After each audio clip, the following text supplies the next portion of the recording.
শীতের সময় চলছে। শীতের এই মৌসুম উপলক্ষে আপনাদেরকে আমি ছোট ছোট করে কয়েকটি বিষয় বলতে চাই। প্রথম কথা হলো শীতের তীব্রতা এবং গরমের তীব্রতা। সহিহ বুখারীর হাদিসের আলোকে এটি জাহান্নামের ছোঁয়া ভাব।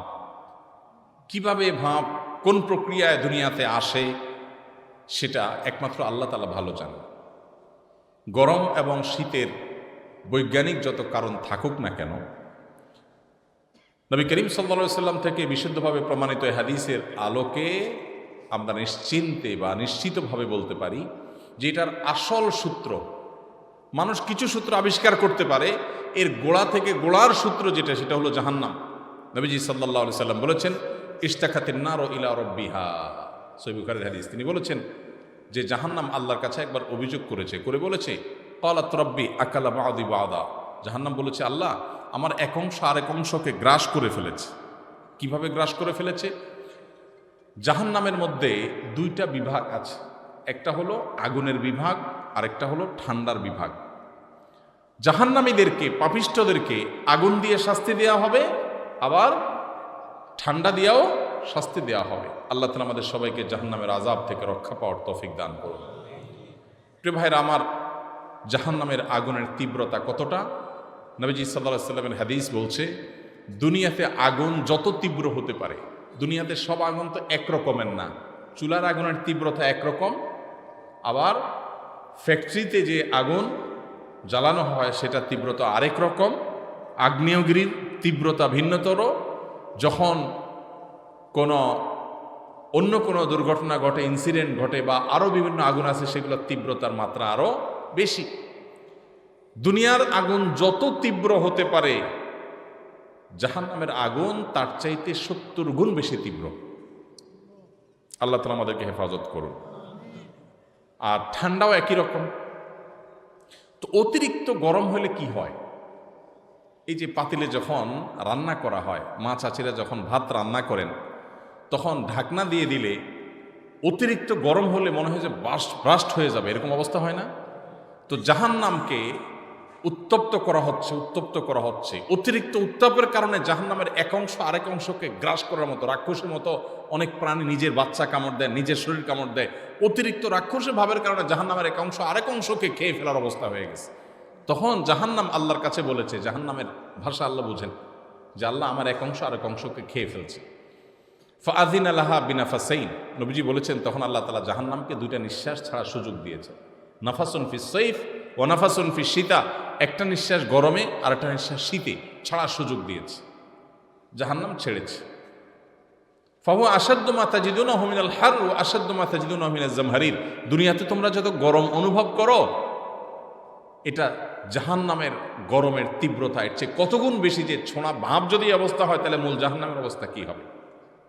এই জন্য ভাইরা, গরমের তীব্রতা এবং এখন যে শীতের মৌসুম চলছে, বিশেষ করে এখন সারা দেশে কনকনে শীত শুরু হয়ে গেছে। উত্তরবঙ্গে পঞ্চগড়ের দিকে ভয়াবহ শীত শুরু হয়েছে। এই শীতের তীব্রতায় আমরা আল্লাহকে স্মরণ করব। জাহান্নামের কথা আমাদের স্মরণ আসা উচিত এই হাদিসের আলোকে, যে আল্লাহ, এই যদি হয় জাহান্নামের ভাব, যেটাকে আপনি পৃথিবীর বিভিন্ন প্রান্তে এক এক সময় এক এক জায়গায় বন্টন করে দেন আপনার কুদরতি সিস্টেমের মাধ্যমে, আল্লাহ, এই যদি হয় জাহান্নামের ছোঁড়া ভাপের অবস্থা, ভয়াবহতা সহ্য করার ক্ষমতা নাই আমাদের, তাহলে জাহান্নামের শাস্তি সেটা আগুন হোক আর ঠান্ডা হোক, সেটা কত ভয়াবহ হবে আল্লাহ আপনি একমাত্র জানেন। এই জন্য এরকম তীব্রতায় ওরে মারে ওরে বাবারে না বলে আল্লাহর কাছে জাহান্নাম থেকে পানা চাইব। আল্লাহুম্মা আজিরনা মিনান নার। আল্লাহ, জাহান্নাম থেকে আপনি আমাকে পানা দান করেন। চেষ্টা করা যাবে না ইনশাআল্লাহ? জাহান্নামে যেতে হয় যেসব কাজের কারণে, সে কাজগুলো আমরা পরিহার করবো তো ইনশাআল্লাহ? আল্লাহ আমাদের সবাইকে তৌফিক দান করুন। তাহলে শীতের মৌসুমে এই একটা আমল, জাহান্নামের কথা স্মরণ করা। শীতের তীব্রতা দেখে কিসের কথা স্মরণ করা? জাহান্নামের কথা স্মরণ করা। এটা আমরা করবো ইনশাআল্লাহ। দ্বিতীয়ত, শীতের মৌসুমে রাত কিন্তু অনেক বড়। মোবাইল টিপি করে রাত গভীর পর্যন্ত সময় নষ্ট না করলে, অহেতুক টেলিভিশনে, ফেসবুক, ইউটিউবে সময় নষ্ট না করলে, রাতে এসার পরে তাড়াতাড়ি খেয়ে শুয়ে পড়েন। রাতে তাড়াতাড়ি শুলে স্বাস্থ্যের জন্য ভালো, জীবনের জন্য বরকতের কারণ। পৃথিবীর উন্নত দেশগুলো, পশ্চিমা দেশগুলো, ইউরোপ, আমেরিকা, বা পূর্ব দিকে যদি চলে যান আপনি, তাহলে সেক্ষেত্রে চীন, জাপান, কোরিয়া, সব দেশে, পৃথিবীর সকল উন্নত দেশে মানুষ তাড়াতাড়ি সন্ধ্যার পর শুয়ে পড়ে, সন্ধ্যার পরে শুয়ে পড়ে। আর রাতে ভোরে আগে আগে উঠে কাজ শুরু করে। আমরা মুসলমান, আমাদের নবীজি সাল্লাল্লাহু আলাইহি ওয়াসাল্লাম রাতে তাড়াতাড়ি ঘুমানোর ব্যাপারে উৎসাহ দিতেন। তিনি রাতে দেরি করে ঘুমাইতেন না, অথচ আমরা দেরি করে ঘুমাই। শীতের দিন যদি আপনি রাতে তাড়াতাড়ি ঘুমান, তাহলে ভোর রাতে দেখবেন তাহাজ্জুদ পড়ার তৌফিক হয়ে গেছে ইনশাআল্লাহ। নবী সাল্লাল্লাহু আলাইহি ওয়াসাল্লাম বলেছেন, আল গানিমাতুল বারিদা আস-সাওমু ফিশ শিতা। শীতল সুবর্ণ সুযোগ হলো শীতের দিনে দিনটা থাকে ছোট, ক্ষুধা লাগে কম, রোজা রাখা আর রাতে তাহাজ্জুদ পড়ার সুযোগ। এটা গরমের দিনে হয় না।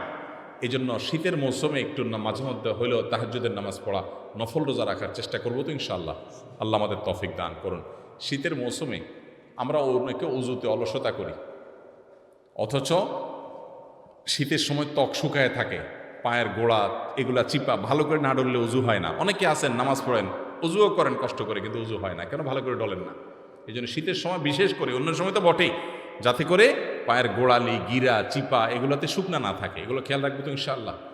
ত্বকের যত্ন যেরকম নিতে হয়, উজুর যত্ন নিতে হয়। অনেকে আবার শীতের সময় উজু আটকায় রাখে টাইট করে, যে আসরেরটা দিয়ে এসা চালাই দেব। এই যে আসরেরটা দিয়ে এসা চালাই দিবেন, পেশাবের বেগ হয়েছে ধরে রাখে, বায়ুর বেগ আছে ধরে রাখে। এই কাজটা কি ভালো না খারাপ? স্বাস্থ্যের জন্য তো খারাপ। নবীজি সাল্লাল্লাহু আলাইহি ওয়াসাল্লাম বলেছেন, আল্লাহ আদুল্লুকুম আলা মা ইয়ামহুল্লাহু বিল খাতায়া ওয়া ইয়ারফাউ বিহিদ দারাজাত। তোমাদেরকে কিছু আমলের কথা বলে দিব, যার কারণে আল্লাহ তোমাদের গুনাহ মাফ করে দিবেন, তোমাদের মর্যাদা বৃদ্ধি করে দিবেন। তখন সাহাবীরা বলছেন অবশ্যই বলেন। তখন নবীজি বলেছেন তিনটা আমলের কথার ভিতরে একটা আমল হলো ইসবাগুল ওযু আলাল মাকারিহ। কষ্ট আছে তারপরে ওযু ভালো করে করা, কষ্ট হয় তারপরে ওযু ভালো করে করা। তাহলে ওযুতে অলসতা করব না ইনশাআল্লাহ। শীত উপলক্ষে আরেকটা জিনিস খেয়াল করব, বহু মানুষ শীতের কষ্টে থাকে। এদেরকে আমরা এক জোড়া মোজা কিনে দিয়ে, কয় টাকা লাগে? 20-30 টাকা দিয়ে পাওয়া যায়। একটা বাচ্চাকে এক জোড়া মোজা কিনে দেন, একজনকে একটা কানটুপ কিনে দেন, কয় টাকা খরচ হয়? আর যাদের সামর্থ্য আছে তারা পুরা শীতের কাপড় কিনে দেন। আসুন্নাহ ফাউন্ডেশন থেকে আলহামদুলিল্লাহ এই বছর আমরা 20,000 পরিবারকে পরিপূর্ণ শীতের কাপড়, একটা করে হুডি, একটা করে চাদর, আর মাদ্রাসার স্কুলের বাচ্চাদের জন্য, গরিব বাচ্চাদের জন্য পায়মোজা এবং কানটুপি, এবং গরিব মাদ্রাসাগুলোতে যেগুলোতে ছাত্র সংখ্যা বেশি, স্কুলগুলোতে যেগুলো আবাসিক আছে সেগুলোর জন্য আমরা গরম পানির ফিল্টার, যাতে করে শীতের দিন বাচ্চারা পানি পান করতে পারে। অনেক সময় বাচ্চারা ঠান্ডা পানি পান করতে পারে না, পান করতে গেলে অসুস্থ হয়ে যায়। এগুলো আমরা দিচ্ছি। এগুলো আমরা প্রত্যেকে যার যার ব্যক্তিগত উদ্যোগে আমরা নিজেরা করতে পারি। আপনার বাসায় অনেক শীতের কাপড় আছে যেটা আপনার ব্যবহার হয় না, একটু একটা গরিবকে দান করেন, খুব বেশি কষ্ট হবে। আল্লাহ আমাদের সবাইকে আমলের তৌফিক দান করুন। বাস, কথা এখানে শেষ। এখন আজান হবে ইনশাআল্লাহ, সেজন্য আমি কথা এখানে শেষ করছি। আল্লাহ তাআলা আমাদের সবাইকে এই প্রতিষ্ঠান মাতুইন দারুল উলুম মাদ্রাসার এই উদ্বোধনী অনুষ্ঠানে আমরা আসছি, আল্লাহ আপনি আমাদের নিয়তের ভেজালগুলোকে মুক্ত করে আমাদেরকে আপনি আপনার রেজামন্দির জন্য, খুশির জন্য আশা হিসেবে কবুল করে নেন। আল্লাহ আপনি আমাদেরকে এর জন্য আজকে এই আশার উসিলাতে কিয়ামতের দিন আপনি আমাদেরকে একটু সওয়াব দিয়েন, বিনিময় দিয়েন। আল্লাহ যারা এই প্রতিষ্ঠান করেছেন সে ভাইদেরকে আপনি পরিপূর্ণ কবুল এবং মঞ্জুর করেন।